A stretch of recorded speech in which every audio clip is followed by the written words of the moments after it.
nandoon ang katotohanan na tayo po'y nag-aantabay na lang ng muli pong pagbabalik ng ating Panginoon. But anyways, ano ba ang patuloy pa po natin mapangahawakan, no, sa darating na bagong taon? At mga tema-tema po ngayon siyempre sa iba't ibang mga relihiyon, lalo na sa ating sarili mismong pananampalataya, although doon po kami nagsasabi sa inyo, maghambing po kayo, ha. Hindi po lahat ng nagsasabi sila ay nasa Panginoon, sila ay Christian, sila ay may 7 churches po na laging binabanggit ang Revelations chapter 1 to chapter 3. May uri po ng mga iglesia, no, na matutunghayan sa huling panahon. And hindi po naman kami para magmalaki. Lagi po namin pinapaunawa yon na nakatunghay tayo doon sa iglesia ng Philadelphia. Masasabi po tayo ay maliit lang na ministeryo.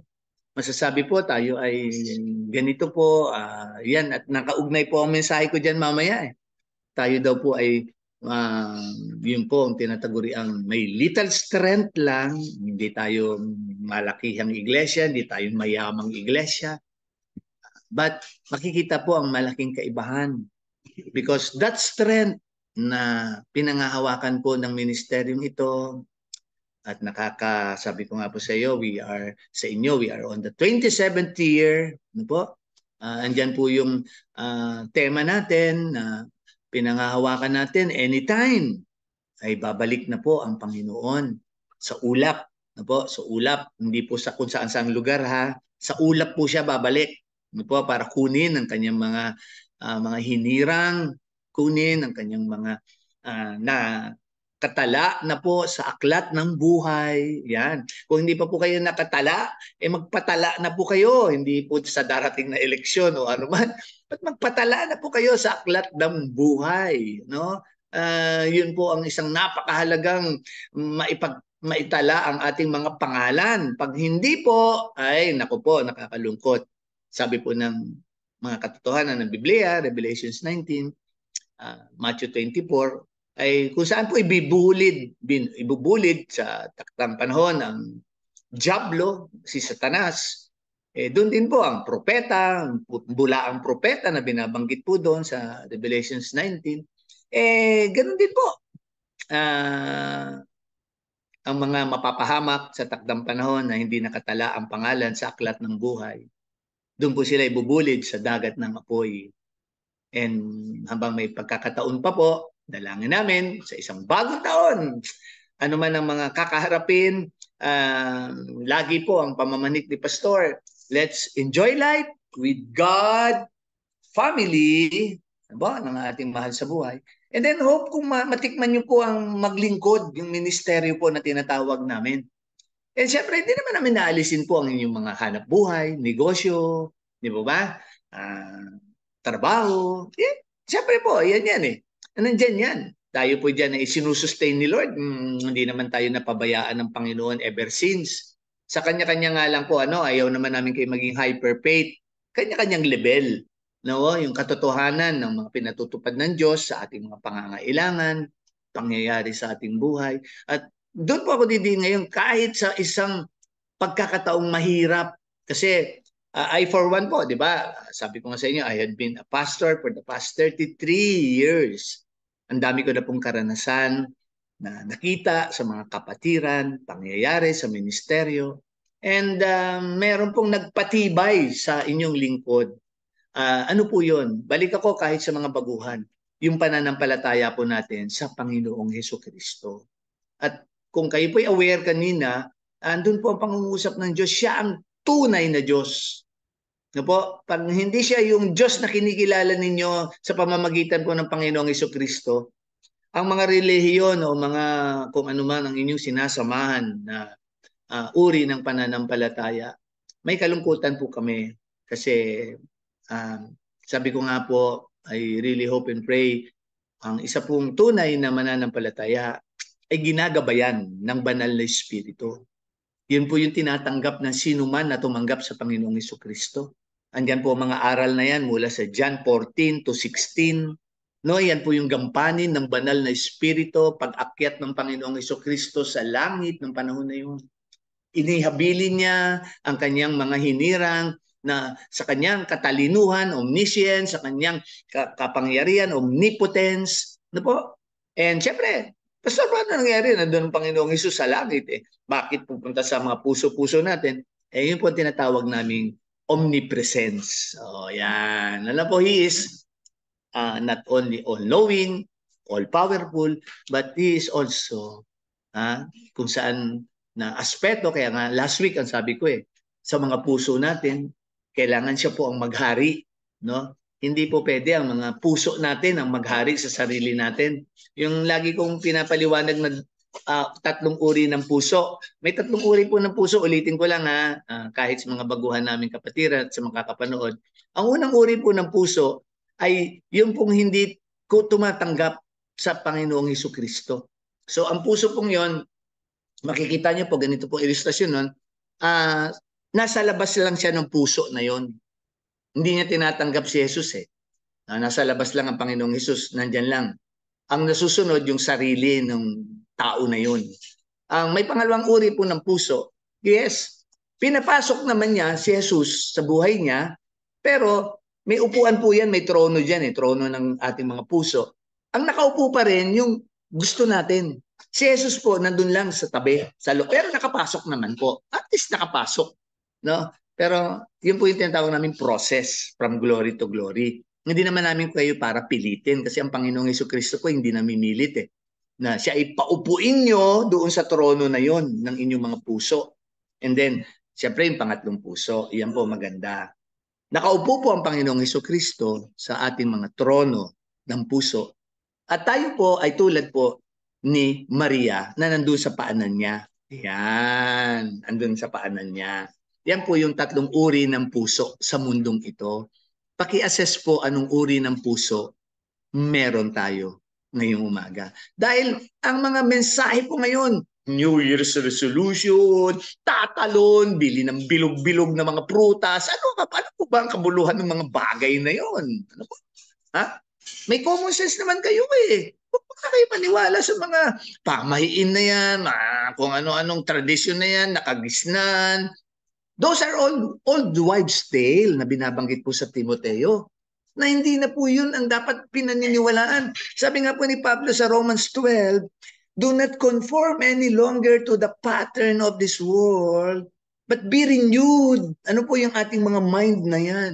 At yan po ay mababago lang pag nilalamanan natin ng salita ng Diyos na nakabase po sa kanyang Biblia, na mula pa sa lumang panahon na yon, ng lumang tipan hanggang sa bagong tipan, ay nariyan po, sabi ni Pedro, di po ba?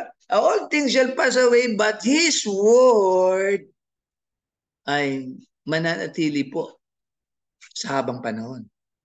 And sabi ko nga lagi sa inyo maganda po na may basihan ng ating pananampalataya para ba po bang kung sa korte, kailangan may ebidensya ka. Hindi lang mga aral-aral ng kung sino-sinong tao, but mismo mula sa salita ng Diyos. And sasabihin, Pastor, may Biblia din kami. Matanong ko, nasa yung Biblia niyo? Nandun, nakapatong lamang po kung saan-saan, no?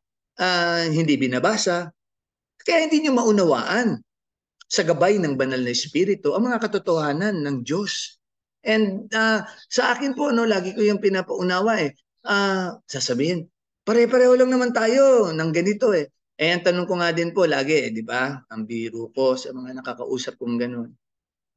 Tulad po na isang presidente, kilala natin. Ayan, so gano'n din, kilala natin ng Diyos daw. Pero, ang tanong ko, kilala ka ba ng Diyos? Na ba? Kasi yun yung dapat magkaugnay magkaugnay. May relasyon ka. Diba? Yung kaya nga ibang, ayan, si Mayor ng Millennial Kingdom, dapat kilala ninyo. Kahapon, tatawanan kami. Kung makikita niyo yung pictures namin kahapon, nag-retreat po kami. Nagpahinga. Ano po? And we believe naman the workers deserve their wages. No? Once a year lang naman po yung retreat namin. Pagpalain po ang mga manggagawa ng Panginoon, although yung mga iba hindi po nakasama sa kanya-kanyang schedule.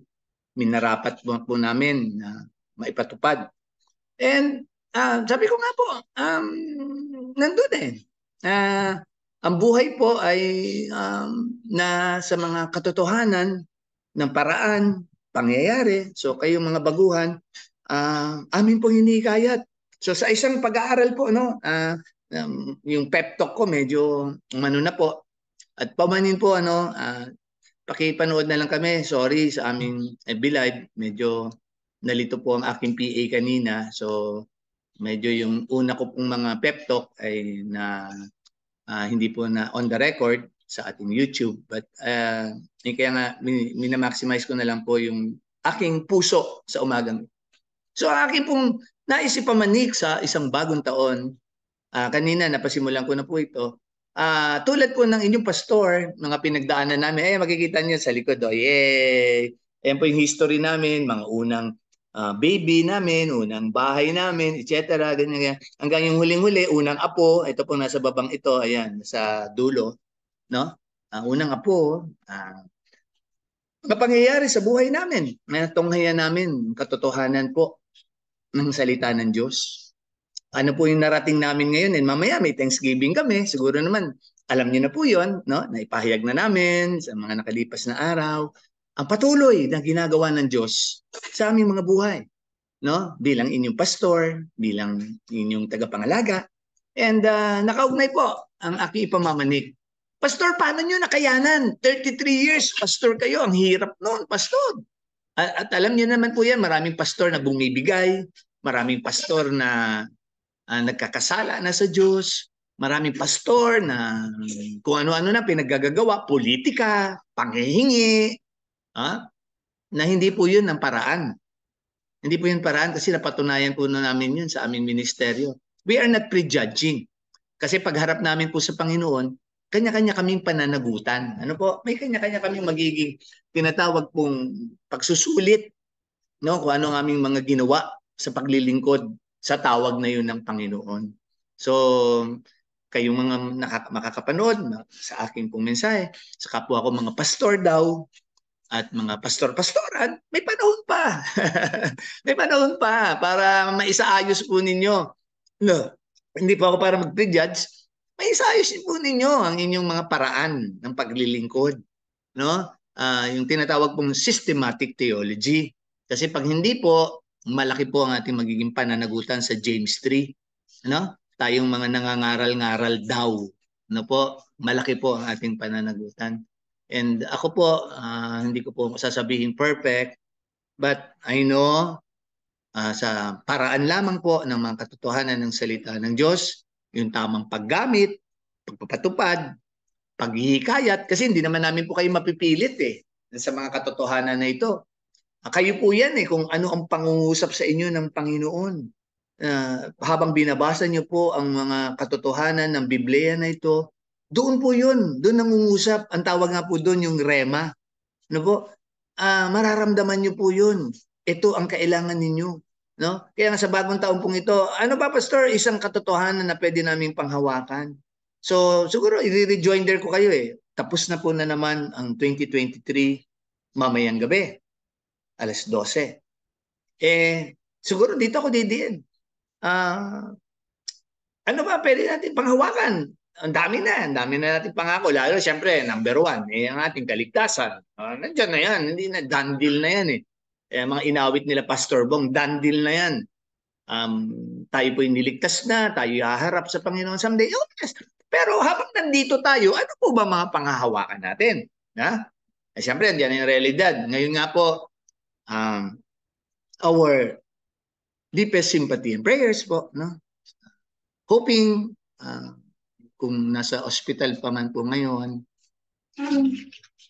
Car, God bless you. Still, God bless you. Saan pangyayari? Po, samahan po natin ang pamilya po nila Sister Lorna. Ang kanila pong, nasa posting naman po natin, 5 months old baby ni Car ay maaga na pong umuwi kay Lord. So, alam po ni Lord yun bakit.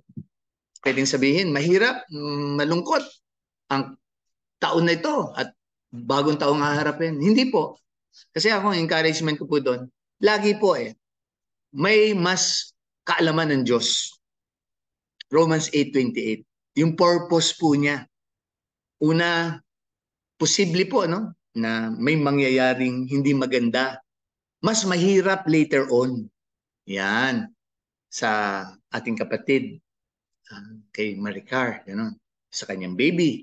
So, until such time, maghihilom, siyempre, kaya nga ang kanta ng kanta nila Sister Jane, no more death, no more pain, no?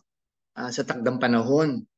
And balikan nyo na lang po mamaya yung ating FB Live sa ating video, sa ating account. Pakinggan nyo po yung mga awit na yun. Ang ganda yung lyrics.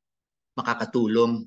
And balik po ako no sa I'm using now car as an illustration dahil meron tayong kapatid ngayon nagda-dialysis 3 times a week. Yan na yung puso naman ni Brother Joey kanina sa kanyang prayer. May iba-iba tayo na ilang kapatiran. Answered prayer tayo. Yes, hallelujah. Ayan, I know si Brother Boy, okay na daw yung development sa kanyang tuhod. Iba-iba eh. But siyempre, may edad din kami. Kahapon, binibiro nila si Pastor Rico. Kakaibang energy ni Pastor Rico. Sabi nga ng ibang mga manggagawa, nakailang eskelan yata si Pastor Rico. Ay, baka hindi ako binayaran doon sa commercial na yun. Pero kung ano man yung ininom ni Pastor Rico na siya ay parang walang parang walang rayuma, nagtatatawid ng kalye, ang saya po namin kahapon. But anyway, iba-iba po kami ng mga pampisikal na kalalagayan. At yung ibang kapatiran mag-undergo. Kita niyo po, for God's glory, hindi ko po para itaas sila. But ayan, kinaya po ng mag-asawa na pangunahan tayo sa pag-awit. Kasi supposed to be po, talagang ngayong araw na ito ay maghihikayat lang ako sa inyo at mananalangin lang po tayo dahil majority po ng workers natin sa church ay may mga, siyempre po nataon eh. Although babalansin ko lang din po yung sabi ni Brother Joey, kayo po siyempre ang prioridad namin, Lord. Pero inuugnay din po namin ang mga schedules kasi meron namang gagampan. It's not pertaining naman po na hindi mahalaga si Lord sa araw na ito kung yung iba nating kapatiran ay hindi natin makasama no, sa ating pagtitipon.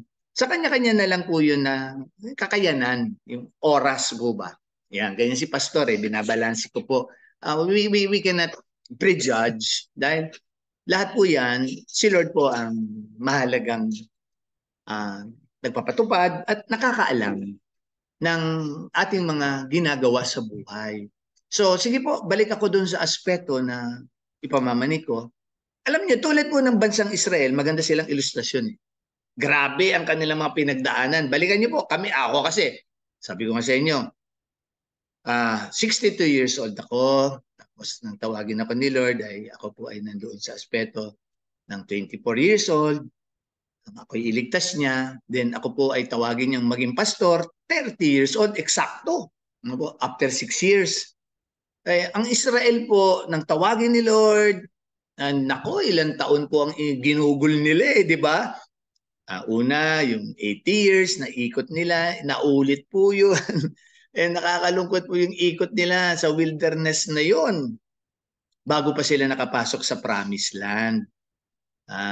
Kaya nga, alam niyo, ang saya-saya nila, Pastor, nung tumawid po kami nung crossover, nung overpass nung Rojas Boulevard. Ang ramdam po namin nun, nakatawid kami sa promised land. At totoo po, tatawid si Dia, mamaya po magte-Thanksgiving siya, no? Tatawid siya papuntang US, galing ni Lord. And marami pong pangako si Lord dun sa promised land na yun. Ang ngayon pa nga lang po, marami nang nangangako, yung mga $3 dyan na nakatago, mga ganun po, mga biruan namin.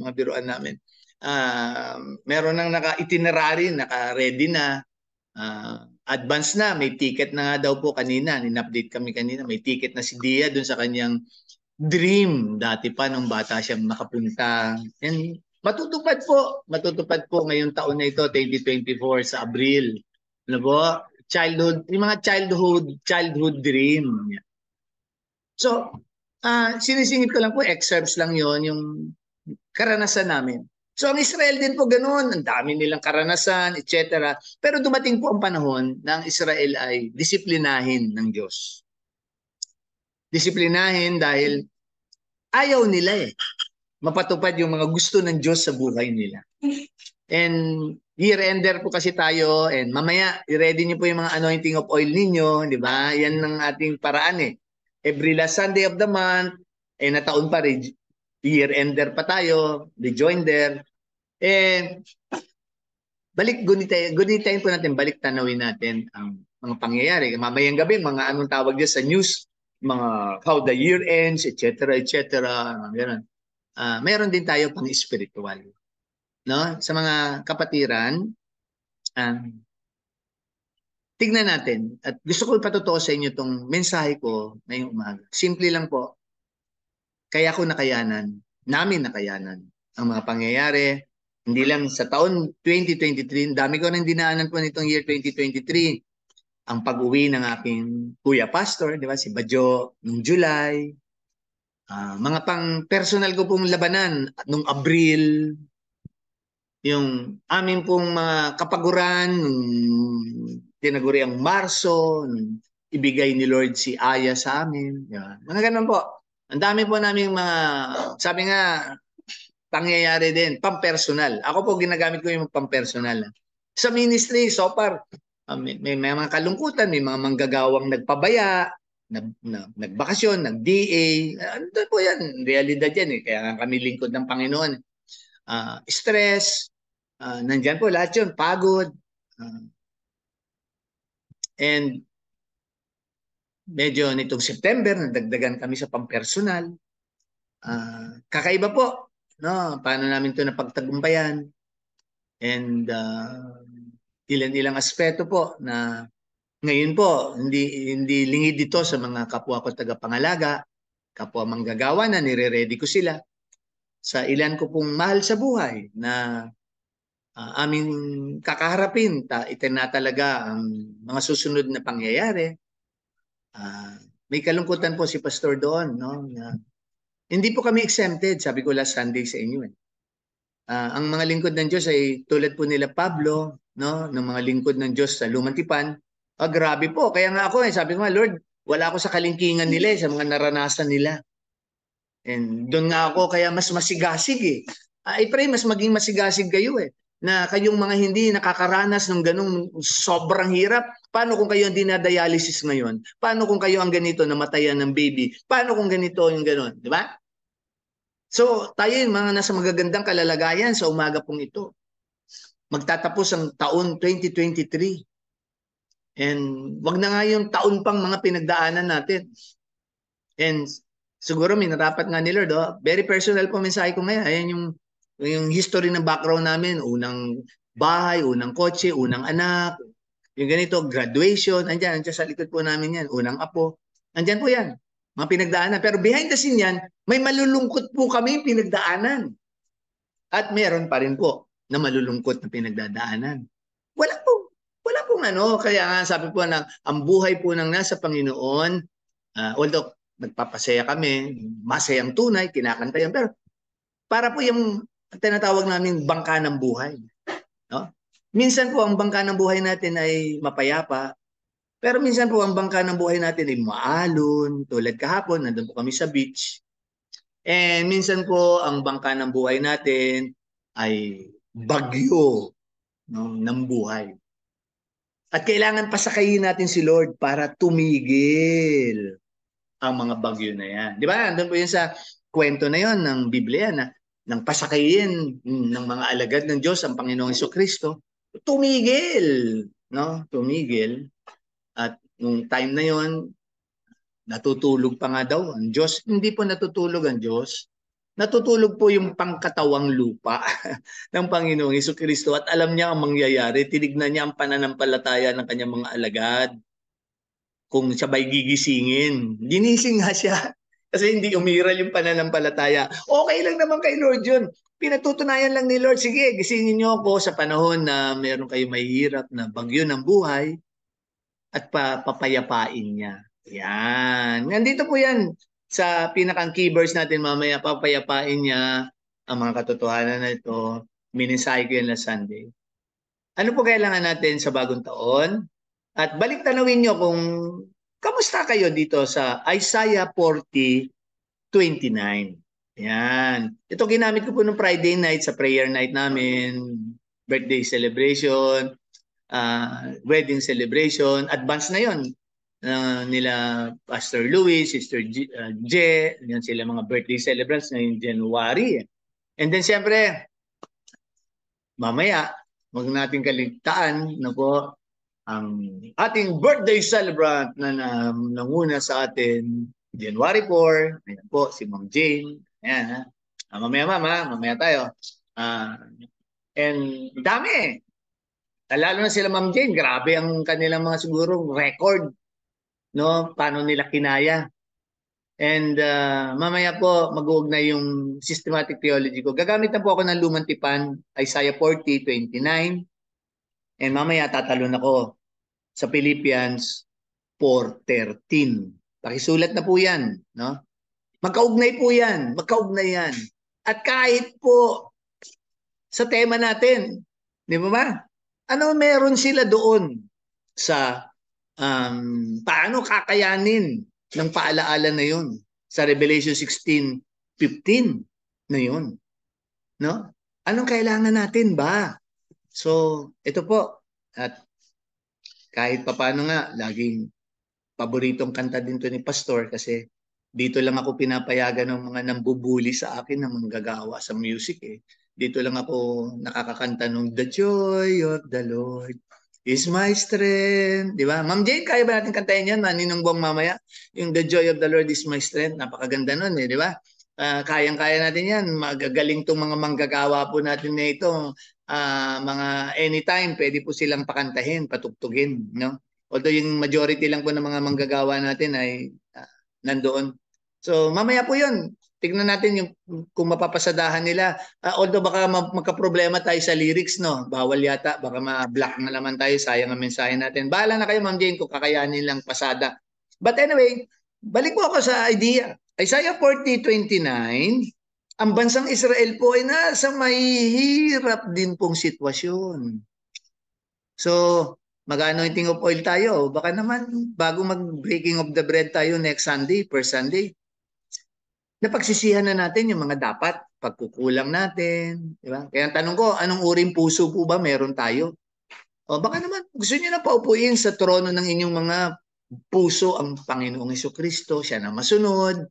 Huwag na yung mga pangsarili natin kagustuhan, no? Huwag na yung mga prioridad natin sa buhay.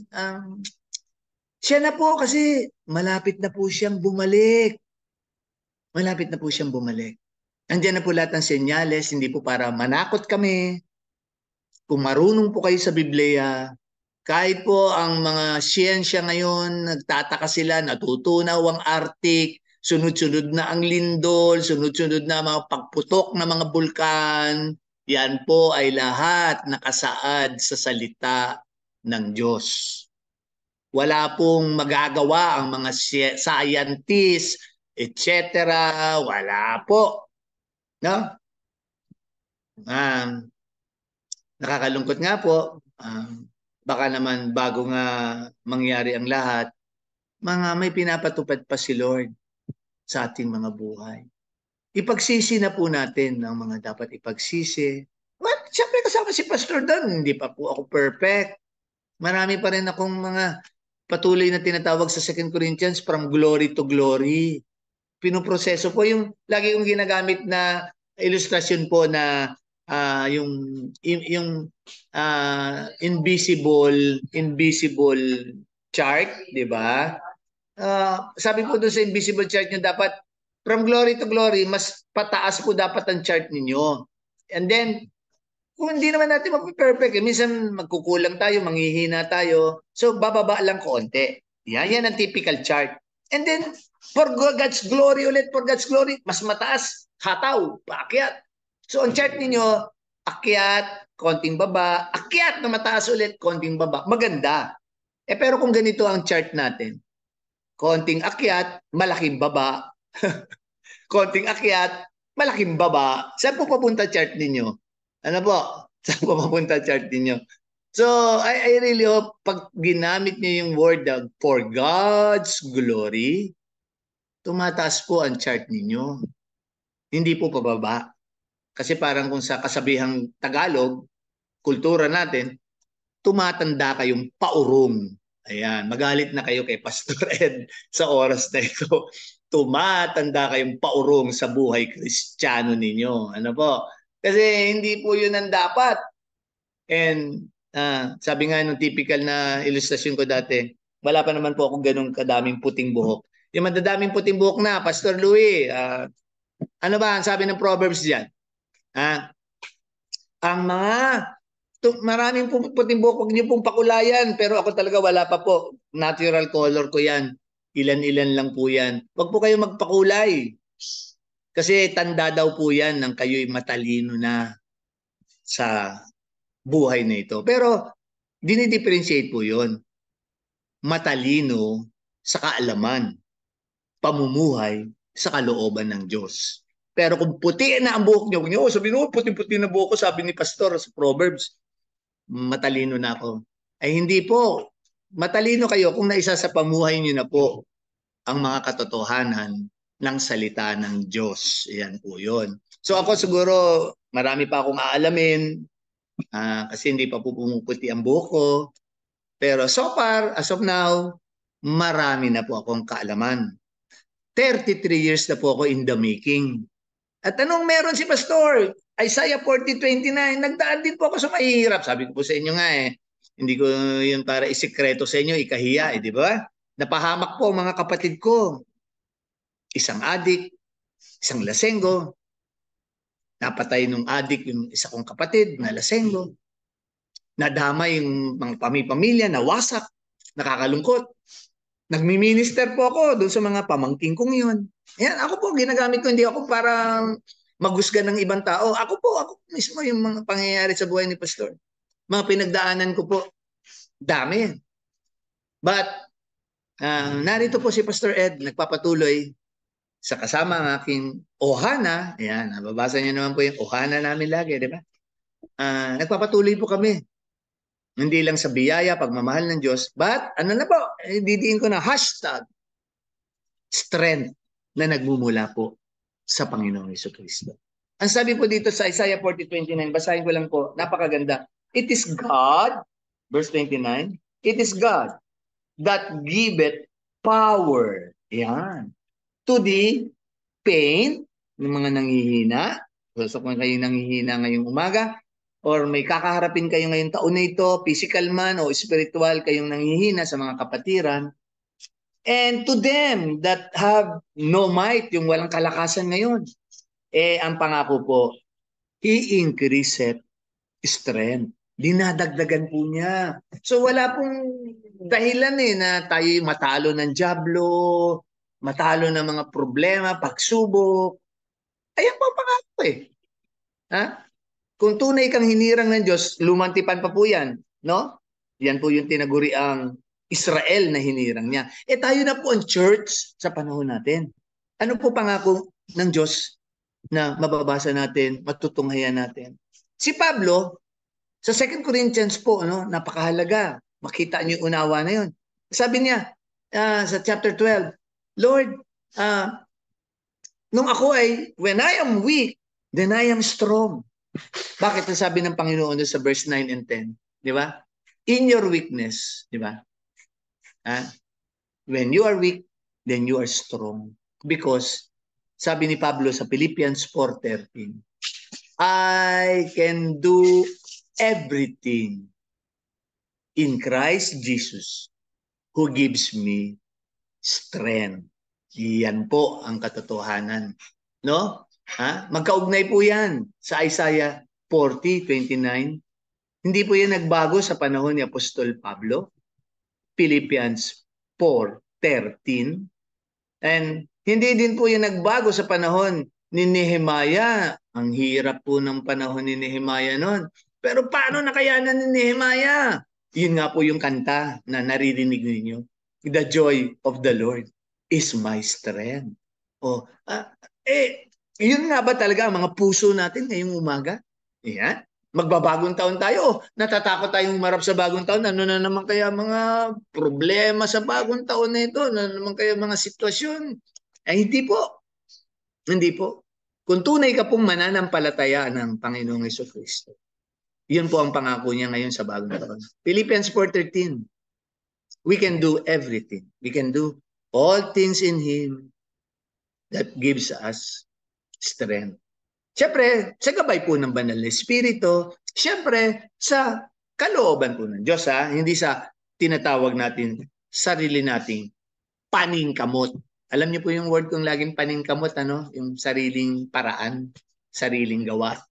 Mind you, papalpak po kayo. Papalpak po kayo. I for one, as of now, have proven that. In this life po, sabi ko nga, sa mga kamanggagawa kapon, nag-fellowship kami, nagpapaalalahanan kami lahat. Kahit pa po nung Friday night, nandun kami sa bahay nila, Pastor Louie. And nandyan po si Sister Sister Je ngayon. Celebrate sila ngayon. Kasi coming din po si Sister Je sa darating pong January. Yun nga po, no? Sa aspeto na yun. Ng 12, nandiyan sila, 11. Ngayon, may birthday yan. Sila AJ, sa 10. And then, sama-sama po yung ilan nating kapatiran. Si Sister Jane sa 4. So, mga nasubok na po namin ang mga pangyayari. Kaya ngayon mga baguhan namin kapatiran, ayan, nalalapit na po ang pagpunta namin sa January 14 na. Tiyakin nyo na po kung talaga magpapabautismo kayo sa pangalan ng Panginoong Hesukristo. Hindi po kayo ililigtas ng bautismo na yun. Liliwanagin ko lang po ngayon, preparatory. Yun po ay isang kalooban ng Diyos na ang sino mang nananalig sa Panginoong Hesukristo tumanggap sa Kanya ay magpapabautismo lamang po sa pangalan niya. Hindi po yun ang kaligtasan ninyo. Ang kaligtasan po ninyo ay nang tanggapin nyo ang Panginoong Hesukristo. At sabi po ng Romans 6, kayo po ay simbolong ihiga, no, ihiga. Para po yung simbolo ng ihiga na yon, yun po yung simbolo ng namatay na po tayo sa dati nating pagkatao, sabi ng Romans 6. At kayo po ngayon ay pag-ahon nyo dun sa pinagbautismuhan sa inyo, kayo po ay bagong nilalang na, nalalakad na po sa tamang kalooban ng Diyos. Yun po ang ibig sabihin ng water baptism. Sa ibang iglesia po, pinipilit po nila ang miyembro nila at kung ano-anong aral. At meron pa nga pong isang relihiyon, hindi ko po para i-judge. Alam nyo, nagpapatawa kami lagi. Baligtad po ang kanilang pagbabautismo. Ang kanilang pagbabautismo ay paharap at hindi kanila iaangat hanggang hindi mo daw nakikita si Kristo doon sa ilalim ng tubig. Medyo pambihira naman po pagbabautismo. Grabe po yun. Nakakalungkot po yun. Pag hindi ka, paulit-ulit kang ilulubog hanggang hindi mo nakikita ang Panginoong Hesukristo, ay hindi ka pa tapos doon sa bautismo. And hindi po para paninira, alam po namin yung ginagawa po yun sa ibang relihiyon. So, nakakalungkot, iba-ibang paraan. Meron namang paraan, wiwisikan ka lang. Hindi po ganun ang tamang pagbabautismo. Ang baby po, inaalay lang muna sa Diyos. Tulad po sa templo nung Lucas 2, di ba? Naituro na po namin yun sa inyo Ngayon, pagtanda na po nung bata, 12 years old, nandun siya sa tamang age of accountability, kailangan po niyang tanggapin ang Panginoong Hesukristo na kanyang tagapagligtas. So lahat ng baby ngayon, kaya no worries, Car, na kay Lord na ang baby na yan si Ezekiel, ang ganda pa man din ng pangalan, Ezekiel. No? Na kay Lord na mga baby po hanggang mag 12 years old ang mga bata. Kaya kahit ang mga bata sa Gaza na napahamak daw doon, basta pasok pa sila doon sa 12 years old, diretso sila kay Lord. Yan. Kasi age of accountability yon. Pero pag umangat ka ng 12, 13 ka na, at hindi mo pa tinatanggap ang Panginoong Hesukristo, nakakalungkot po ang mga batang ganong edad, 13, napapahamak, papunta po sila doon sa tinatawag na Hades. Mag-aantabay sila doon habang darating ang Panginoong Hesukristo na ibubulid sila sa dagat ng apoy. Kaya kayo pong mga magulang na may mga anak, tiyakin nyo po pag nandun na sila sa age of accountability, matanggap nila ang Panginoong Hesukristo bilang kanilang Panginoon at tagapagligtas. Pag hindi po, sinayang niyo po ang kanilang pag-anak. Ang dami namin ngayon nadadaanan po sa kalye, mga sindikato. Bakit daw po tulog yung mga baby na yun? Pinapainom po na pala yun ng pampatulog eh. Pero yung pinanglilimos nila yung mga baby nila, karga-karga nila, no? Para maawa ka. Mga walang hiyang magulang po yun. At hindi po yung mga magulang yun. Yun po ay mga sindikato na pinapainom ng gamot yung baby, karga-karga. Kasi kung totoo pong baby yun, gising yun. Hindi yun matutulog ng maghapon tulog. No, nakarga-karga nila, namamalimos. Iiyak po yun. Nag-aalaga po kami ng 3 na po ang aming inalagaan eh. Ano? 2, plus ngayon, pangatlo, si Aya. Hindi kami makandadala ni Sister Michelle, pagising eh. Oh, saglit lang po matutulog eh. Kaya ang dami pong kawalang hiyaan sa mundong ito. Let me use the proper word. Mga baby ginagamit. Grabe po ang mga tao na. No? Grabe po ang tao. At huwag niyo pong pagtakahan. Sa Jeremiah, sa darating na panahon, kahit magulang na wala sa Panginoon, kakainin nila ang kanilang mga baby para mabuhay sa Great Tribulation. Ano po? Ayan. Ha? Kaya huwag niyo na pagtakahan. Kaya magbasa po tayo ng Biblia. Pastor, saan niyo nakukuha yung mga aral ninyo?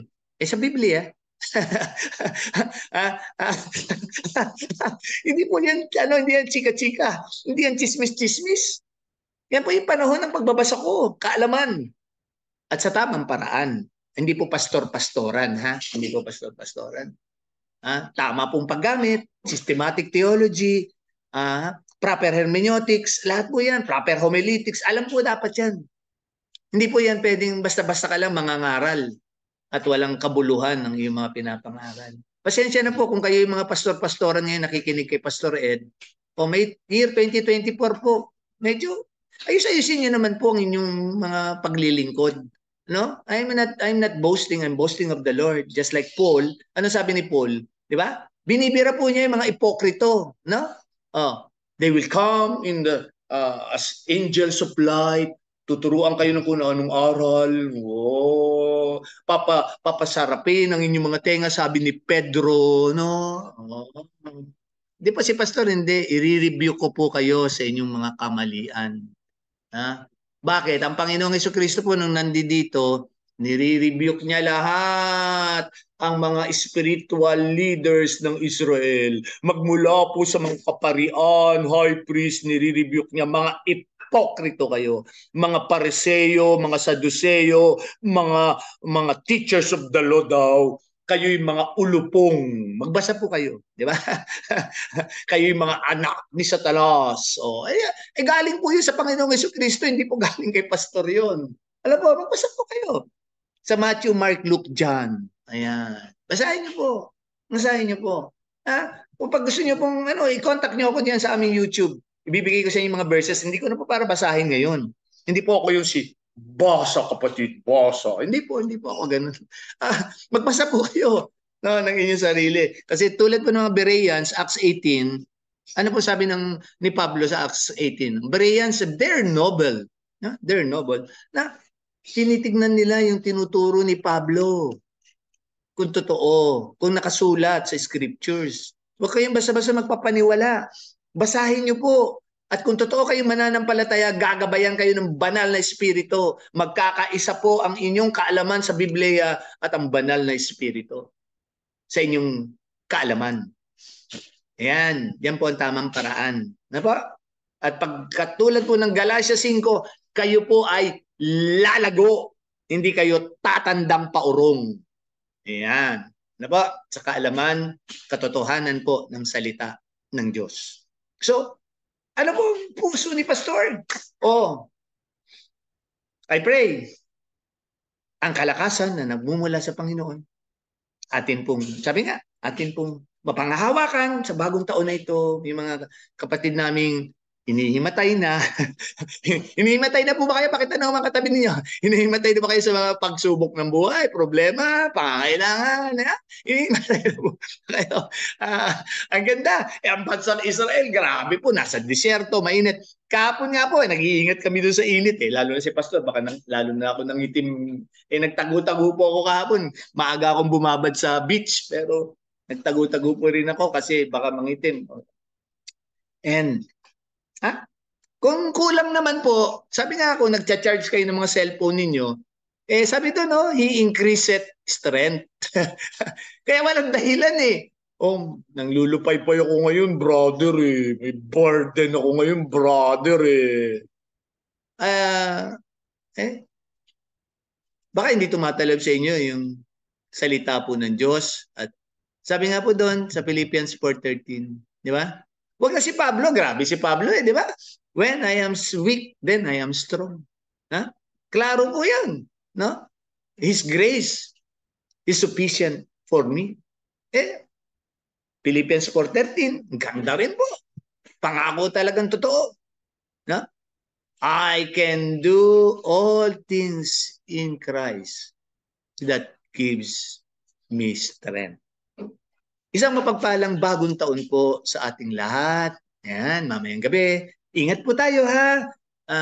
I pray magsaya. Hindi namin alisin. Reunion. Mag-celebrate po. Isang bagong taon na binibigay ng Panginoon sa atin. Pagkakataon po yan. No? Na haharapin natin